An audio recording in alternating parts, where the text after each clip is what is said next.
often. Well, cool. The sound people are always really good. Yeah, that's awesome. Well, ladies, it's time to get this party started. Are you all ready to roll? Yes. All right, let's get it started. Welcome to the smartest people in the room. We are glad you are here, and just by showing up today, you're already demonstrating your very own smarts.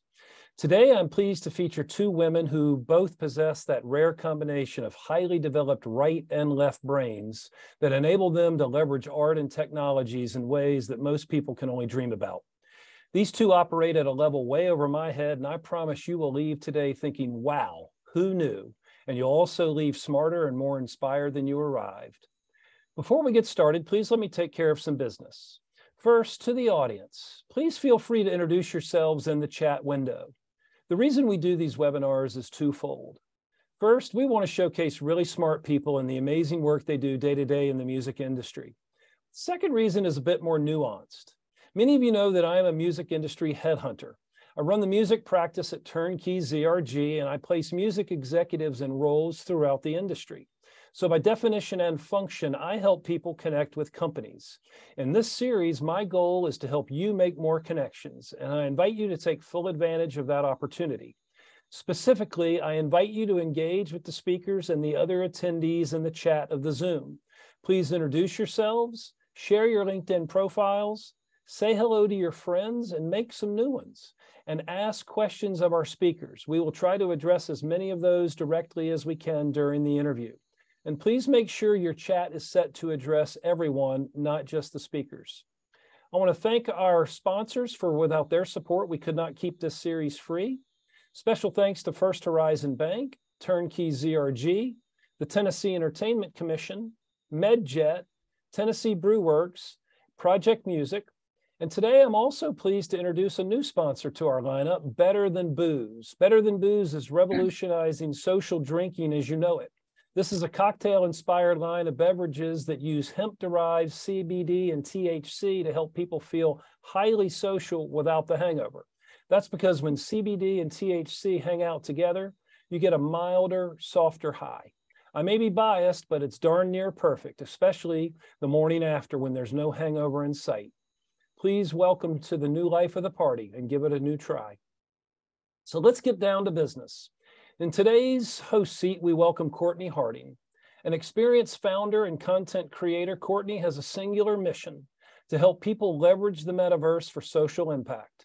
As the founder of the award-winning agency Friends with Holograms, she was a pioneer who created VR training pieces around topics like child abuse, workplace exclusion, mental health, Black maternal mortality, and racial bias for companies like Lowe's, Walmart, PwC, Amazon, Target, and more. Her work has been honored as the best VR AR of 2019 at Mobile World Congress. Also a South by Southwest Innovation Award finalist at South by Southwest, and a top HR product by HR executive. She is currently working with Meta to help shape strategy around learning and training in the Meta universe. Cortney is an accomplished speaker and workshop leader who has spoken at South by Southwest, Advertising Week Europe, The Next Web, and the Future of Storytelling, among other events. She's been interviewed by the New York Times, NPR, Adweek, among others, and has written for Billboard, Teen Vogue, and The Village Voice. She's the author of 3 books, including her most recent book on using virtual reality to create social change. She's also taught at NYU, and this year will be teaching at North Carolina State and at UCLA. Cortney has also guest lectured at Johns Hopkins, Chapman University, Harvard Business School, and Columbia University. She's represented by APB speakers and is always looking to share her ideas with new audiences.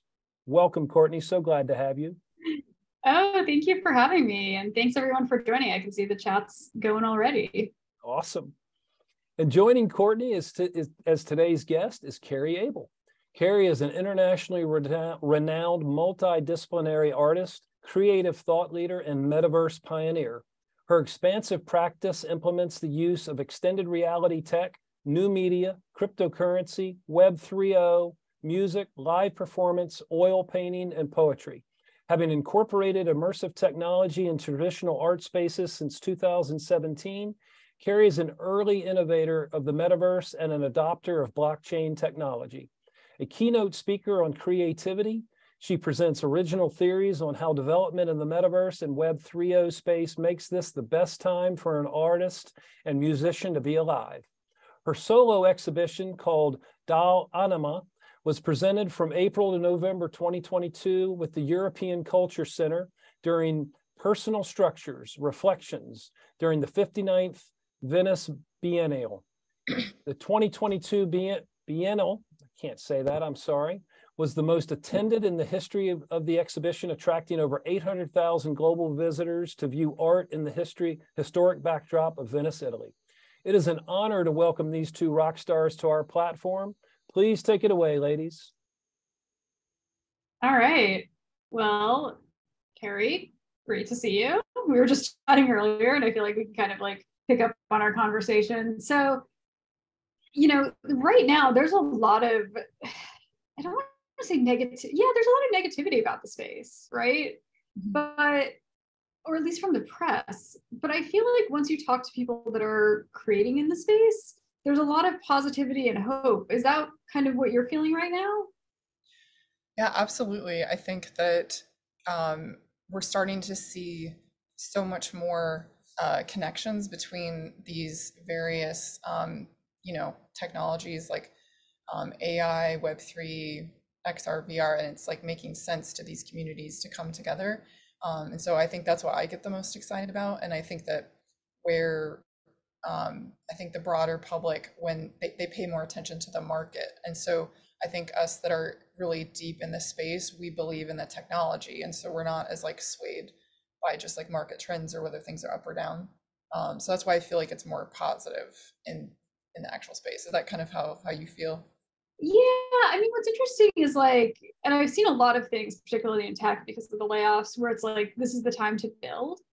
And I know that's kind of an optimistic way of looking at this, but I also think, you know, when there was so much hype around a technology, right, whether it's, you know, NFTs or blockchain or crypto or the metaverse or anything, right, there's so much attention and so many people rush into the space.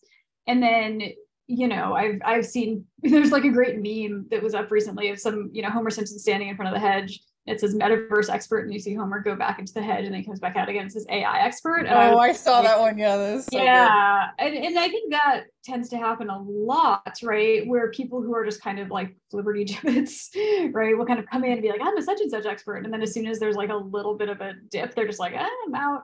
And I think for the people that are committed, right, this is the time to build because there's not a huge spotlight on everything, and you can make mistakes and be experimental.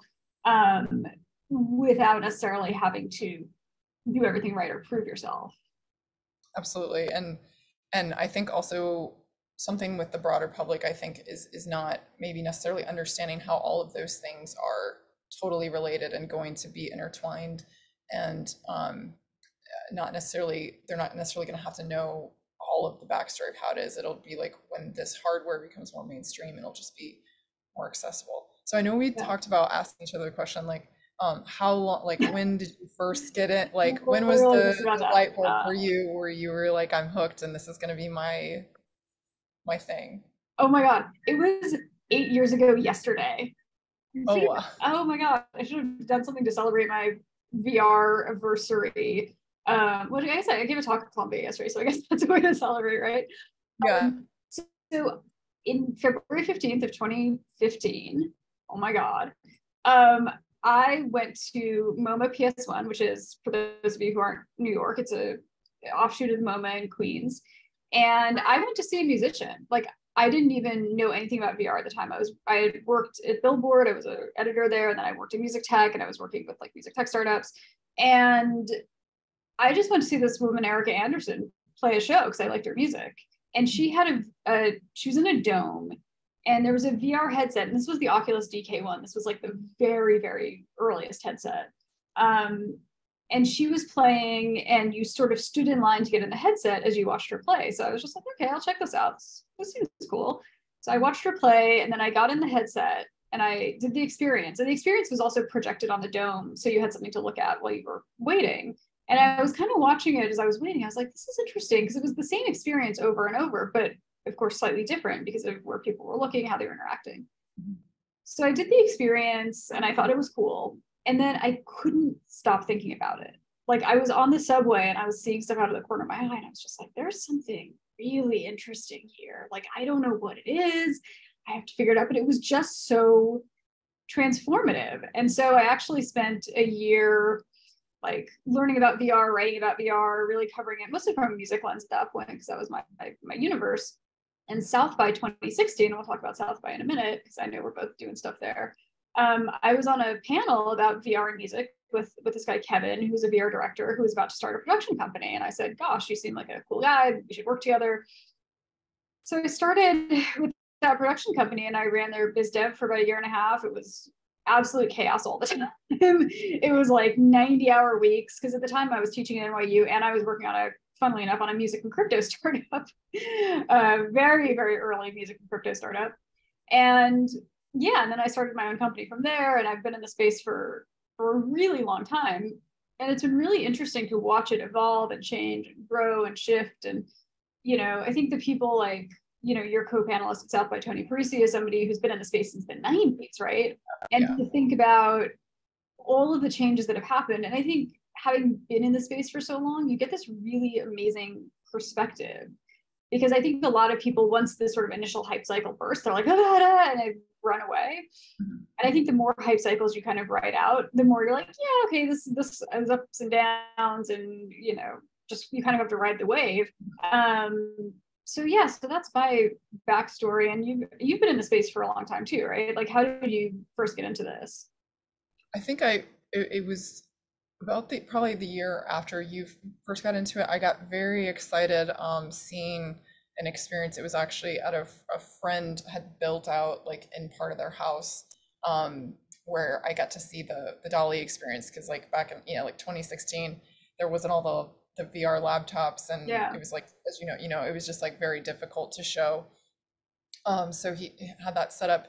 And so when I saw the very first experience I saw was the DALL-E experience, and I was just like, oh my gosh, like this is incredible. And it also, I think that was transformative for me, because even though I knew obviously DALL-E didn't make it, I thought that they did such a good job of doing justice to what he would have done like if he had the use of that technology.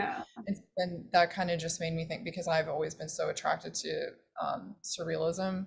It was just like, that was amazing for me. And so then a year later, I was offered a residency at a place called Jump to the Light, which is no longer around due to COVID, but like I pretty much just hung out there for like years and got to use their equipment, and I'm still very good friends. But Jump into the Light, did they ever get air conditioning?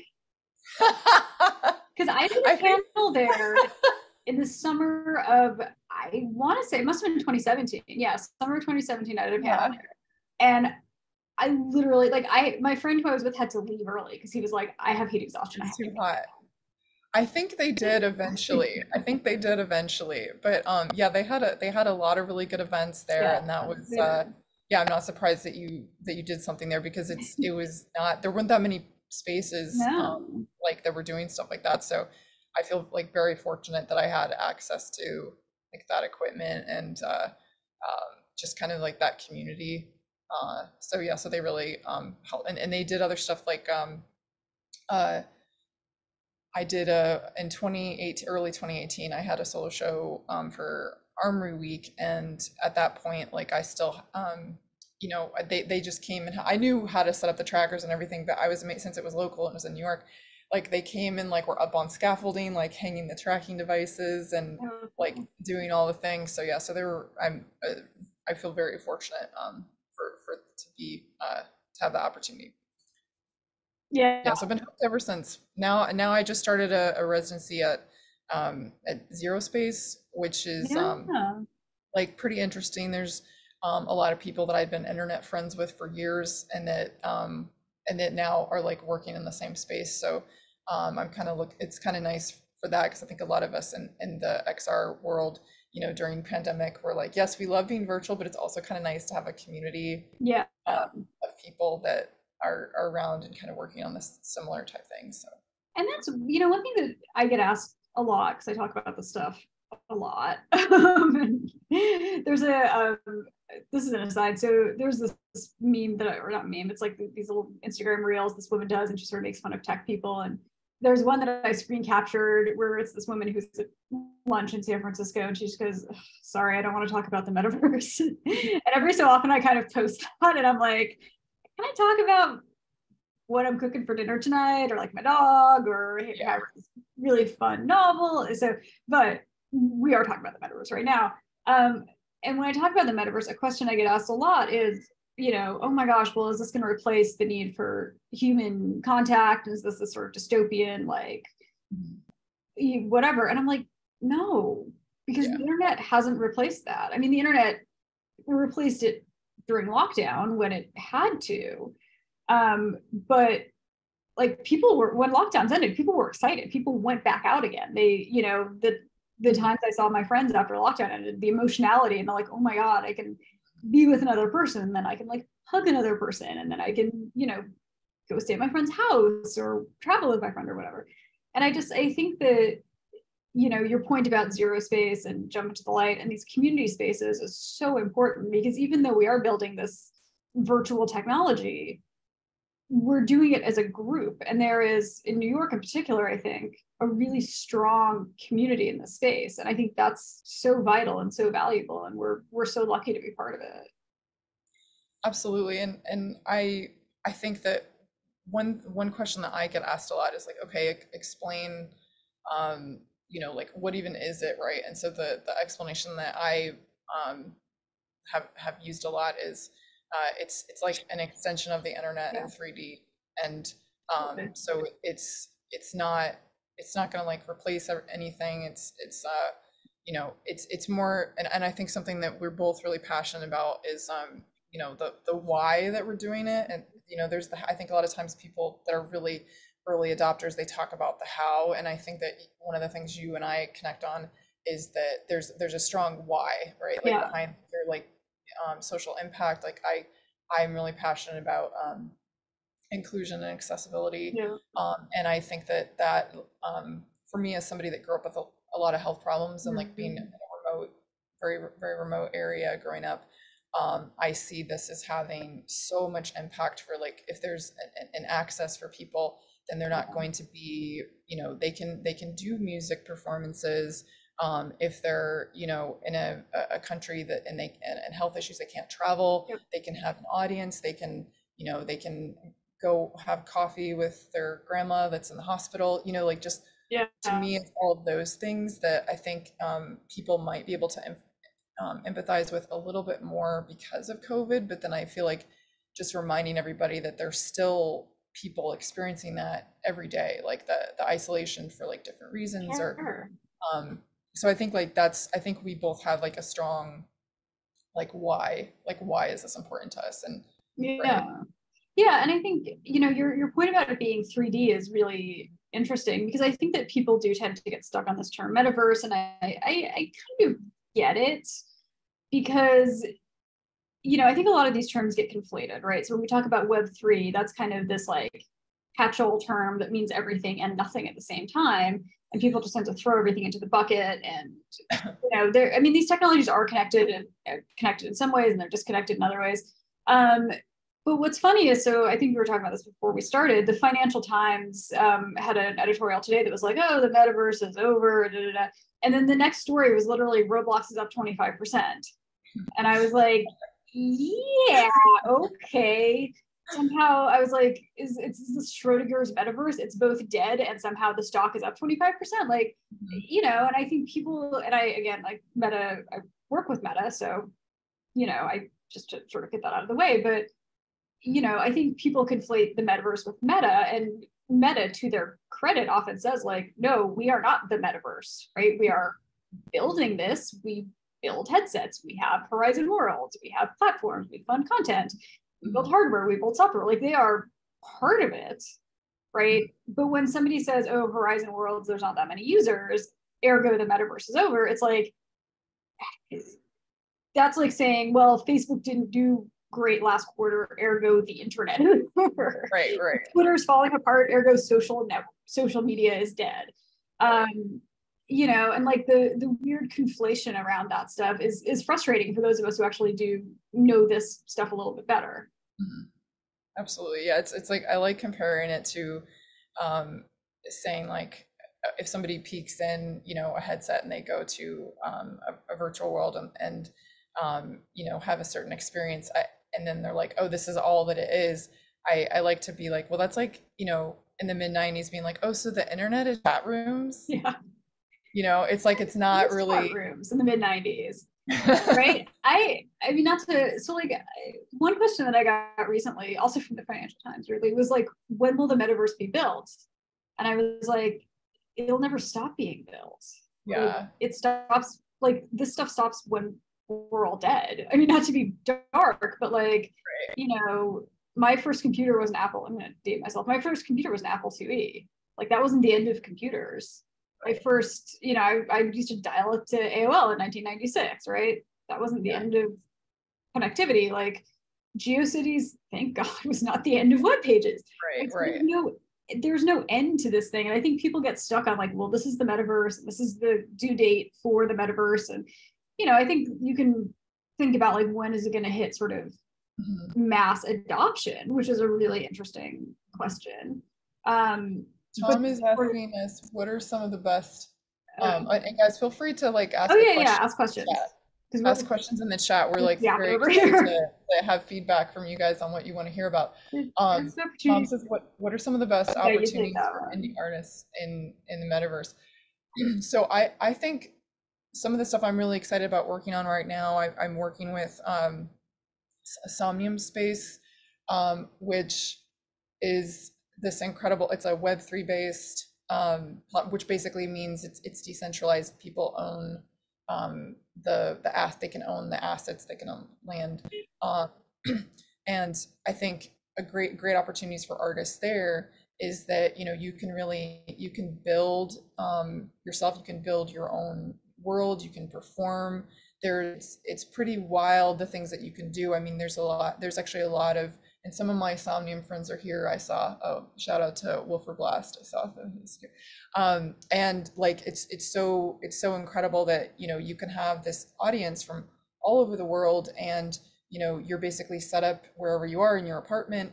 And you can have your real guitar and you're playing, you have your Quest on, and then you have your real microphone, but then that's all connected to basically a soundboard that's similar to when you're doing a live performance.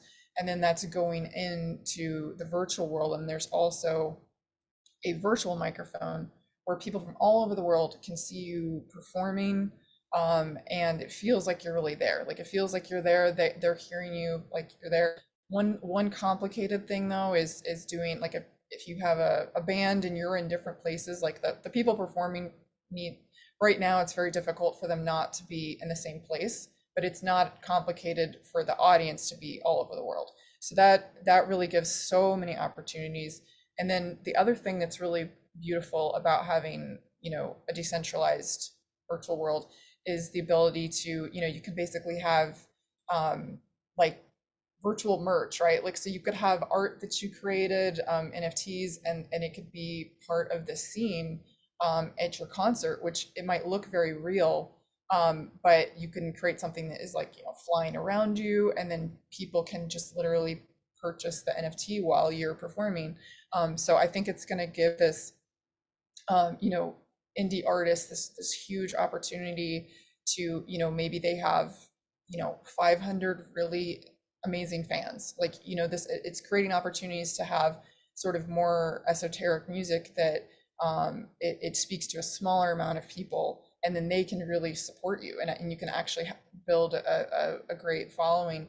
And, you know, for artists that, you know, might not be able to travel because of like whatever reason. So anyways, that was a long there. I have more, but that's kind of a general, and I think this might be a good time to mention, if people want to check out my collaboration with Weave and Arden Altenio, you can like play around with this Web3 NFT I made that's like generative. It's just at like carrieable.com /burn.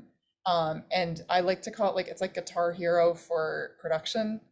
So there's like so many ways with these technologies that we can create like music interactive, and we can create like support artists to be interactive and to have them be like more a part of the artist's journey. So Cortney, what do you think about that? Oh my God, that's amazing. Like there's, yeah, I mean, I'm trying to think like, you know, all the NFT opportunities for artists to create. There was a panel that I did last year at South by on music and NFTs and building a sustainable space for that. I tend to do panels on sustainable things at South by for some reason. And, you know, the idea that like, you know, you can create these deeper connections with your fans. You can sell them really interesting stuff. You can sort of track ownership and trading. So I think that's fascinating in that space. And, you know, I think like the broad thing that I would say is like the metaverse is community, right? So one thing that's really cool about these NFTs is they're not just like buy a GIF of this or buy a song or buy that. It's not just about consumption, right? It's really about community. So that's why you have like Discord channels and these sort of, you know, one-to-one connections and group connections, and people get really into this community. I think I've seen more excitement about community in the music NFT space than most other spaces. And sometimes like that community gets used to ends where people are just sort of taking advantage, right? I think there have been some NFT projects that have done that, but in general, I think people are just genuinely excited to support and be part of community. And I think in sort of the metaverse more broadly, in the sort of 3D spaces, right, building community is what's really important. You can't just build the metaverse world that looks nice and throw it out there and wait for something to happen. That's not how it works. So artists can like really create these strong communities where people can come in and collaborate and socialize, and yeah, they can play music and make art. And I think it's like, it's just such an exciting time. Let me look at the other questions, because there were some other questions too. Sorry, I'm like scrolling through there. Give us an example of utilizing the metaverse. I think we just kind of did that. Oh, hi DJ, I know you. DJ hosts really great VR meetups yes. here for anybody that's in New York. Yes, there are. If you're in New York, there are so many good. There was actually a meetup last week or 2 weeks ago at Zero Space for augment. It's like, it's called the AR Kit meetup because it started being about AR Kit, which is Apple's augmented reality platform.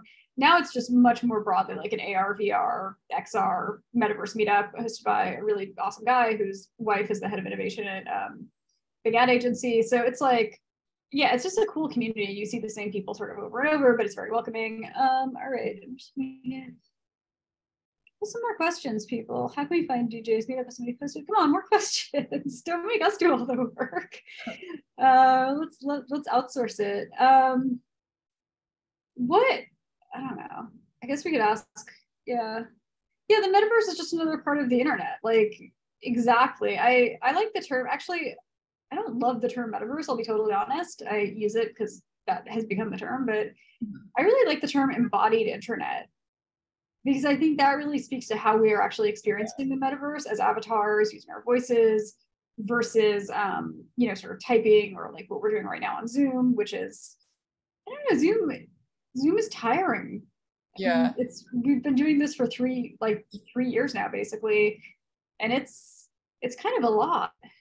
Yeah, I think it's for me, it's one of the things that I've said when I explain to people. It is kind of like the difference between talking to your, you know, like talking to your mom over Zoom versus like having a coffee with your mom, because and that's hard for people to imagine because it's like we're so used to the either being together or being on a screen. Yeah. But when it's absolutely surreal the first time you do social VR. For anybody that's in the, you know, audience that hasn't done it, like it seems like how could this be, how could you build an emotional connection with somebody, you know, that is in another part of the world that you've never actually met? But when you're experiencing like, it's like spatial audio in a room, you know, and there's a group of people and you're really experiencing that spatial audio, and the device is like mimicking people's exact facial expressions, and it's voice and it's all there, you know, it's really surreal how you can feel very, like I've had people that I've built really, really strong connections with that then I was blown away by when I then met them in real life. I already felt that sense of closeness. Yeah. Like having, so it's really incredible. And but it's still the same as like, I don't think it's gonna replace No. It's not going to replace wanting to be in it's just gonna be like a yes and like improv, right? Like it's a yes and. Oh my God, yes. Back to the improv days. Oh my gosh. Yeah, you're totally right. And I had an experience actually during lockdown. So I was consulting for a big consultancy at the time. I was working for them. And one of the things we were helping them do was implement VR meetings. And so we were using a platform called Arthur, which is a really good VR meeting platform if anyone is interested. So these two people came in and they had been very close friends. They worked together a lot, but they hadn't seen each other in months because they lived in different cities and lockdowns. And I watched their avatars dropped into the space, and I watched their avatars kind of fly across the room and embrace. And I just kind of watched it. I was like, this is interesting. Like, I'm gonna keep my eye on this. And so I took down the names of the people, and I immediately, like, as soon as the experience was over, I just like grabbed them on Zoom, and they were both like in tears. They were just like, we hadn't seen each other in months and we missed each other. And they talked on Zoom every single day, right? These were people that worked very closely together. They were on Zoom constantly. They were back. So it wasn't like they hadn't talked, but they both said like, this felt like we were together much more so than just being on Zoom all day long. And it's really interesting too, like the amount of time I spend in like Horizon Worlds for meta stuff or other like spatial, like I love spatial. I will put spatial in here because I really like spatial a lot, spatial.io. I have no professional connection to them. I just think it's a great service. They're very affordable and they're multi-platform. And I'm teaching a seminar at Barnard on building a diverse and inclusive metaverse that starts on Tuesday. Oh God, oh my God, better start prepping for that. And that's the platform we're going to use to build the metaverse worlds, right? Because it's super, super easy. Is that focused on what is the focus for those students? Like what kind of are they like business students? Are they Barnard, so it's all undergrads, and Barnard's all undergrad. And it's a really interesting, like they sent me the students who signed up. It's a small seminar, it's like 25 kids. And everyone, it's like every different type of major, which I was shocked and heartened by, right? So there are some folks that are like comp sci folks, but there are a lot of folks who are like English majors or anthropology majors or physics majors, right? And I think the thing that puts them all together, and Barnard is what it is. It's a liberal arts women's college. It's a Seven Sisters school. And so I think the focus on sort of diversity and inclusion and social impact in the metaverse was probably what drew folks in. And yeah, the class is not going to be technical. I mean, spatial is really nice because, you don't have to be technical to use it. It's kind of like Squarespace, right? So you can build a perfectly good Squarespace site with zero technical knowledge because I've done it. And spatial also has like Unity plugins. And so you could, if you wanted to get more techie and you wanted to get more custom, you could, but you don't necessarily have to. Because the thing that I really want to do with this class is take the focus off the technical aspects of things. I think we get bogged down a lot in sort of the technical focus on the metaverse, and that I think excludes a lot of people. And so I really want to focus on like, this is about building community. This is about bringing people together. Women's like labor in this space tends to be much more focused on like community building. And that also, like, think of how much money an engineer makes versus how much money like a community manager makes, right? At a tech company. It's obviously there's a big delta, right? And which is more likely to be done by men, which is more likely to be done by women, right? So I really want to move the focus away from sort of the like super techie, let's all learn Unity, although if you want to learn Unity, you absolutely should. And to like, look, we built these platforms. How do we grow them? How do we make them places that people want to visit? Because at the end of the day, like, my Quest Pro is on the charger on the other side of my room, but this is my regular Quest headset. This is just a chunk of plastic with some like computer chips in it, right? This is nothing without content that makes it interesting and community that makes it interesting. Right. So like, how do we move away from just the obsession with like, look at this chunk of plastic? Right. Now I have to put back up on my shelf to how do we build community? I feel so similar to you on so many of these topics. And one of I also mentor emerging artists, and one of the last kind of cohort that I mentored at last year, one of the things that that they had told me was that they were like, well, we'd love to learn more about what you do, like what kind of, like how you, so I'm launching, if anybody's interested, I'm launching a metaverse certificate program that's focused on artists, so like musicians and artists, and so we're gonna actually, I'd love to have you as a guest, Courtney. But yeah, like so it'll be 2 months and it'll be fully remote, and it'll be very small class, like 30-ish people. And then at the end, we'll have an exhibition at the gallery space in Williamsburg, with all digital, like screen quests and screens and things like that. But totally entry level. So like I'm aiming it very much focused on like creative based people who want to learn.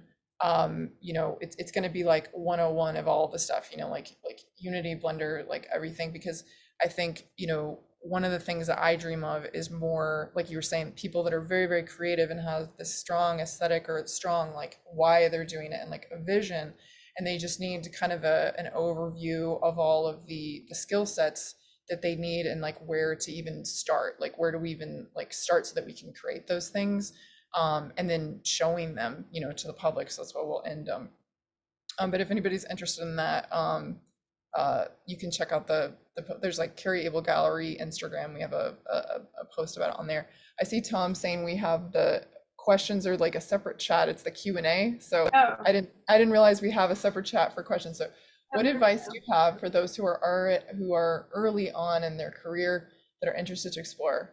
From Rebecca. So I think that it's very easy to get overwhelmed with everything you need to learn and all of the tech. And so I say the same thing as I would say to like any artist or creative or engineer, anything, is have the vision of what you want to do and then figure out what you need to learn in order to do that, and just Courtney and I are both talking about courses that we're developing. So, I would also recommend, like, if not Courtney or I, finding a mentor or a program that is aimed at kind of what your passion is, or like what your level is. If you're, if you have no tech experience, then, focus on more 101 class. But I always think that's where people artists get stumped, is they think, oh, I've got to learn Python, I've got to learn Unity, I've got to learn all these things. And it's like, no, just figure out what you want to do and then just spend the time learning the things that you need to learn. What would you say, Courtney, to that? Yeah, I would completely agree. Like if you want to learn sort of the technical side of things, like absolutely go forth, but you don't have, like, I know a little bit of Unity. I know enough to talk to a Unity developer and understand like what the limits are, but I couldn't actually build anything, and I don't necessarily want to, right? The advice I always give is, get in where you fit in, right? Like these metaverse companies need community managers, they need publicists, they need accountants, they need lawyers, they need, creative directors, right? So like that would be my first thing, is like, if you have another role, like that's probably pretty cross applicable to this industry. The other thing I would say is, folks right now are lucky in the sense of like I'll shout out the Coursera What is the Metaverse course that I was part of. It's free. I think you have to pay to get a certificate, but I think you can watch all the videos for free. And it's great. It's like several hours and it's a really comprehensive look, and it's not super technical. Some of the classes are a little bit more technical than others, but it's not that technical. And there are now like really interesting classes out there on this stuff, right? Storytelling and content development and community building. And like I had to do everything by making mistakes, right? I had to just go out there and like waste a bunch of time, because I didn't learn, but spend a lot of time and money and like, so I think it's a little bit easier. And I'll also say the last thing is like, just build a thing, right? Like, just to go back to Spatial, like Spatial's free, more or less. I think the premium version is like $20 a month, so it's pretty inexpensive. You don't need a headset, although I would encourage people to get headsets. And just like start making, like just make a world and invite your friends. And then also like, get a 360 camera.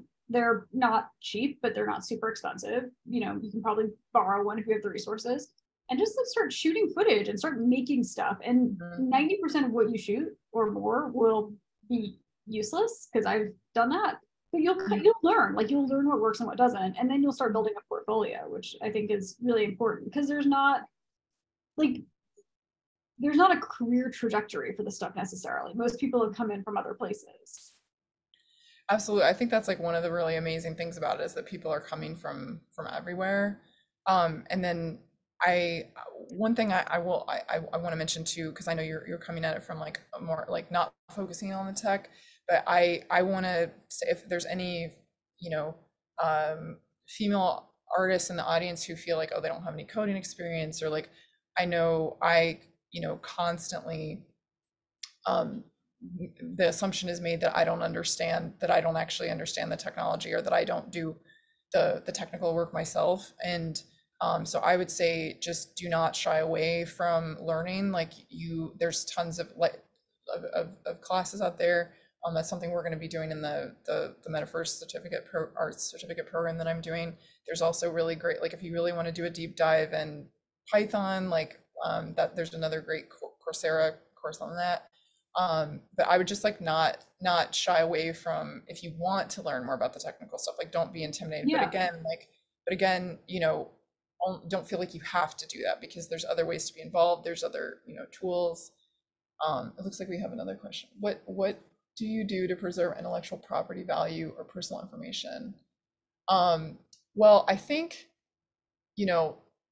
right now, that's one of the things that I think is cool about NFTs, is that you're basically getting a, it's kind of a certificate of authenticity for both the creator and the collector. And that is, to me, like, I think in the future, I'm very curious your thought on this, Cortney.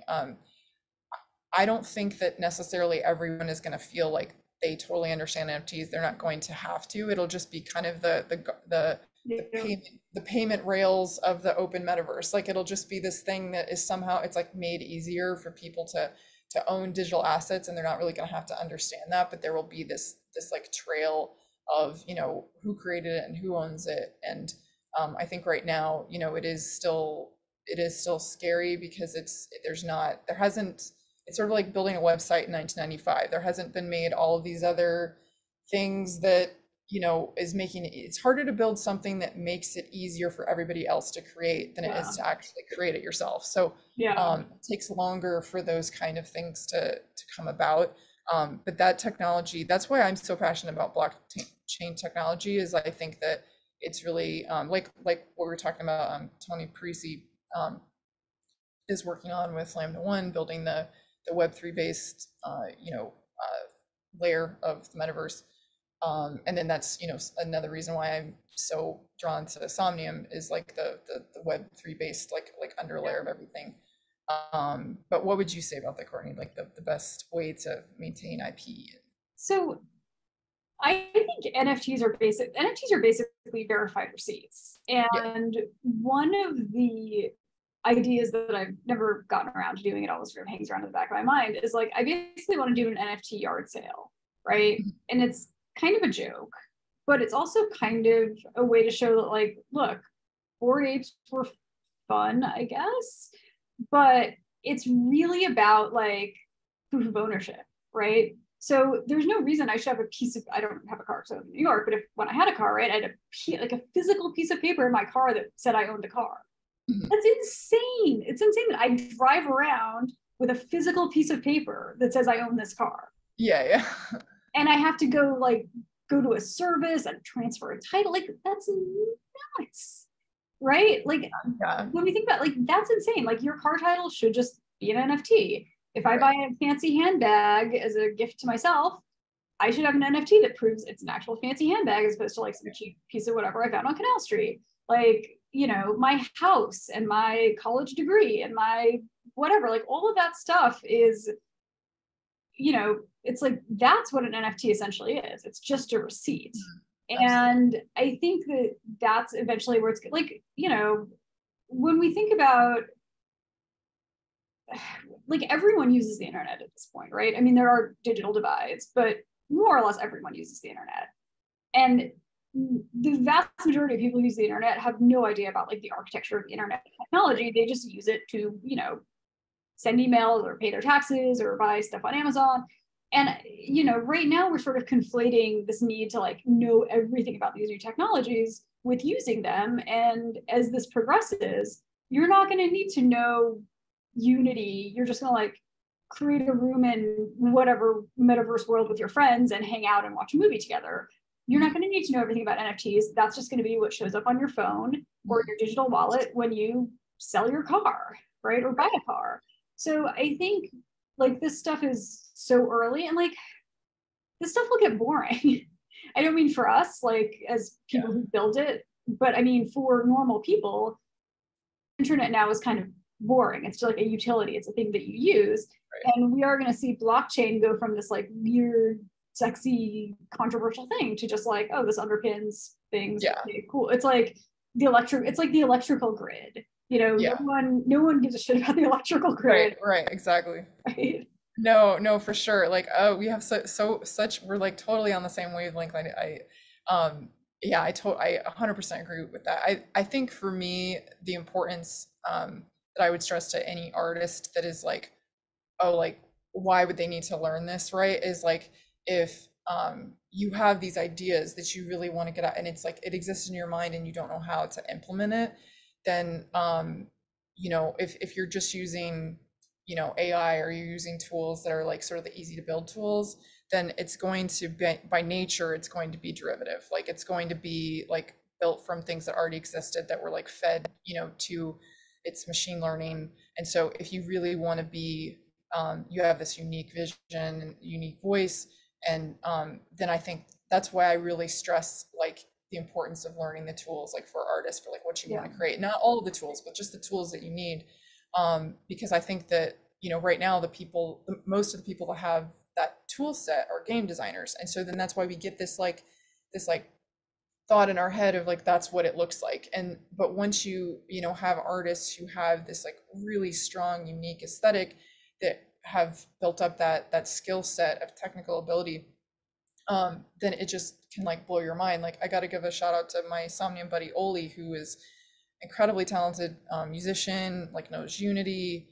I feel incredibly close to her, even though we've never met in real life. And you know, she's a powerhouse, and like she's one of those people that, you know, she's got a vision, and then she just figured out how to build it. You know, like with Somnium friends, and like it looks like what she's built. It just looks like this magical universe, right? Like nothing about it feels like a game design, but she's using game design technology to make her vision come to life. And so I think there's not enough examples of like what that is going to of what people could do like when they learn that. But I absolutely agree, like most people are not going to need to know all this. It's going to be boring. It's going to be it's like how people don't realize, like, you know, machine learning tells you where you parked a rental car, you know, like it's like we don't think like, oh, like we need to know Python to figure out where a rental car is, you know, like it's like, no, like it's just your phone like figuring it out, right? And I see Fiona reminding us to tell everybody, we're both going to be speaking on South by on Pi Day. Yeah, it's the day before Pi Day, isn't it? Oh, okay, so then we must be on different days then. Mine's on Pi Day. Oh shoot, I am gonna have to miss yours then, because my husband's 50th birthday is Pi Day, so I have to fly back to got it. Okay, well, I'll be there for yours. All right, so anybody's gonna be there at South by, go check out Cortney's talk. So talk up your panel while I find mine. There we go. So I'm gonna be speaking with some heavy hitters in the virtual world, Tony Parisi, Michael, and Dara Danderand, on the future of digitally native art and music practices. And I think it'll be a fantastic panel because we've got, you know, sort of Mike representing Microsoft with their, you know, machine learning AI innovations, and then Tony representing the, you know, Web3 music and base layer building they're doing at Lambda 1. And then Dara, who's a good friend of mine that has done all kinds of stuff in virtual worlds, and she's now a producer at Vice. So it's going to be a great time if you guys are going to be there. Yeah, that's an awesome panel. For some reason I thought it was on the 13th. I'm so bummed I'm not going to be able to see it. So mine is building a sustainable economy in the metaverse, March 13th from 2:30 to 3:30 in Ballroom A at the convention center if folks are around. So I'm with an amazing woman named Ashley Crowder. She is the head of a company called Ventana. They do like, they basically create 3D objects, mostly in the fashion space. So they are super great. She's crushing it. Noni de la Pena, who is the godmother of VR. She's been in the space longer than almost anyone. She's really focused on social impact. She's at Arizona State University now. She's just incredible. I saw her work at South by 2016, and that was a really formative experience. And so all these years later to be at South by on a panel with her is pretty thrilling. And then Dan Berger, who's part of the Frontier Collective in Vancouver, BC, and really building out like the Vancouver and Canadian tech ecosystems, is going to be moderating. So it's going to be a super great panel. And I think like South by this year, I think is going to be a lot of fun. I'll also shout out a couple experiences that are going to be shown there. So if folks are interested in seeing some VR, two things that I've worked on. There's a piece called Unearthed, which is this really cool sort of environmental game in VR. You learn about pollen. You do it in sort of a fun gamified way. Really, it's for all ages. It's a very fun childlike experience. So there, I've worked on that piece. They're going to be showing there. And then I'm the consulting producer on a project put out by a company called Targo, who are this fantastic French VR company. Really, really, really amazing people. And it's about the JFK assassination. And it is really indicative of the power of VR, because we all know the story, right? Those of us who grew up in the US anyway, know the story. We know how, we know what happened, we know how it ends. But they have figured out a way using interviews and photogrammetry and all of these different technologies and modalities to tell this really amazing story where you actually feel caught up in it. You are like, it's so well done. So, I mean, I'm a consulting producer, but really all credit to the Targo team. So those two pieces will be shown at South by. So definitely, yeah, walk around the arcade, check that stuff out. And this South by I think is going to be really good. Last year was very quiet. Like I had a lot of fun last year. And it was also, I mean, it was kind of nice that I could just like walk around free. It wasn't super crowded. I stayed at a beautiful Airbnb that was very inexpensive. I wasn't so lucky, right? But I do think this is sort of the return to like the big South by that we all remember from pre-COVID. I had a meeting with them a couple days ago, and that was definitely the vibe I got. They were like, "Yeah, this is going to be a big one," and so yeah, I'm looking for it. It'll be. I think it's going to be really fun. The last time I was there, I did a virtual mentoring last year, and then I think the last time I was there was 2019. I was there for music. And so this year I'm excited to be back. It'll be my first time speaking, and then my second time doing music. So anybody at either the VR or the music showcase, like make sure to check out my stuff. And I'll have a new single dropping that week as well, that you guys can check out on Spotify. Yeah. And I just dropped the link in the chat for the Metaverse certificate if anybody's interested in that. It's very much geared towards like artists. And yeah, it's like really, it's just so much fun to get to talk to you about this, Courtney. Does anybody have any other questions that they can put for us? Because we've got like 6 minutes left, I think. Oh, here we go. There's more in the Q&A. Yeah, no one gives a shit about the electrical stuff when it's not working. Yeah, I mean, I don't mean no one gives a shit about it. I mean, obviously, but it's not something that people think about except when it's not working. I should also say this offer is not valid if you live in South Africa, where people who run the electrical grid keep getting like almost assassinated, which I do not mean to make light of, but it's bonkers. Yeah, I mean, the infrastructure stuff, to me, that's interesting because like, you know, one thing that does happen from time to time is a data center somewhere goes down and like there's no Netflix, there's no Spotify, right? So, you know, I think, yeah, we definitely need to make sure that we build a strong sort of underpinning for this technology. Absolutely. I mean, I know that's something that the Somnium team has been working really hard on, and I'll throw out there too, like I know there's been a lot of debate on like Meta versus these like Web3 based virtual worlds. I'm very much like Cortney in that I think there's room for all of these things. I mean, there's you know, what we need right now is that infrastructure that's like connecting everything. And I do think that some of the ones that aren't so interested in Web3 right now probably will come around, knowing that that's just the most logical way to make everything kind of flow together. But I know that's something that, and another reason why I've been really interested in Somnium is like they create portals into like other virtual spaces. Whereas right now there's a lot of, call them walled gardens, right, Courtney? Like where it's like existing, you can't like really like go anywhere else. So yeah, I think it remains. I don't see that as being that big of a problem. Maybe I'm weird, really? But I mean, like if I look at my browser on the internet right now, like I've got my Gmail tab and my Twitter tab and my Facebook tab and my such a tab, like, and I just click between them. And I feel like if I want to go from Horizon Worlds to Spatial, I literally just have to close Spatial and open Horizon Worlds, right? It's basically like opening and closing apps on my phone. Maybe it's a tiny bit more friction. And I certainly understand the desire for people to have like interoperability where you can take objects with you. But I also like the idea that you can be sort of different people in different worlds, that you have that flexibility. Like if I do Horizon Workrooms, I'm sort of professional Courtney. And if I do Spatial, I'm more like, let's talk about art and music. And anyway, I didn't mean to cut you off. I just sort of that came up. No, I hear you on that. I mean, I think for me, I love my Ready Player Me avatar. Like I would love to take that everywhere. It's so to me, and then also like if people own certain art assets or music, like I think it would make sense for them to be able to bring that. Sorry, just got a question in the chat. It's guys, the web, the certificate program is on this like New York Foundation for the Arts link that I posted. It's like nyfa.org. So we're taking about 30 students, and that'll start in a couple of months. So they have like there's application instructions on there and stuff too.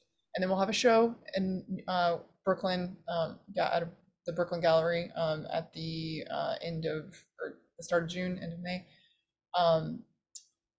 Looks like, can I give a shout out to Leslie Adams, just joined. She was my painting mentor growing up and is not into this technical stuff at all. There's a very prominent portrait artist, and I love that she's here listening to us. So that's amazing. Well, we've got 2 minutes left, so I guess Tom, do you want to take us out? I've learned more today than I learned in most of these things because I started from such a low level. And as I told you all before the show started, I'm completely intimidated by what you all do, and I'm in awe of it. So keep doing it. It's amazing. And to the audience, you got a treat today, and I hope you benefited from this. I hope you'll download some of those links and study them. And if you go to South by, please support these 2 amazing women and their ongoing work. And with that, I will simply say, be nice to each other, and we will see you in 2 weeks. We're not doing this next week because I'm traveling, but we'll be back in 2 weeks with a very special pairing of rock stars again. Take care, folks. All the best. Thanks, everyone. Thanks, Carrie. Thanks for having me, Tom, and thank you, Courtney. It was fun. Bye, everyone. Thank you to Fiona for pulling it together, too. Yes. Thank you, Fiona, for introducing us. Cheers. Bye, everyone.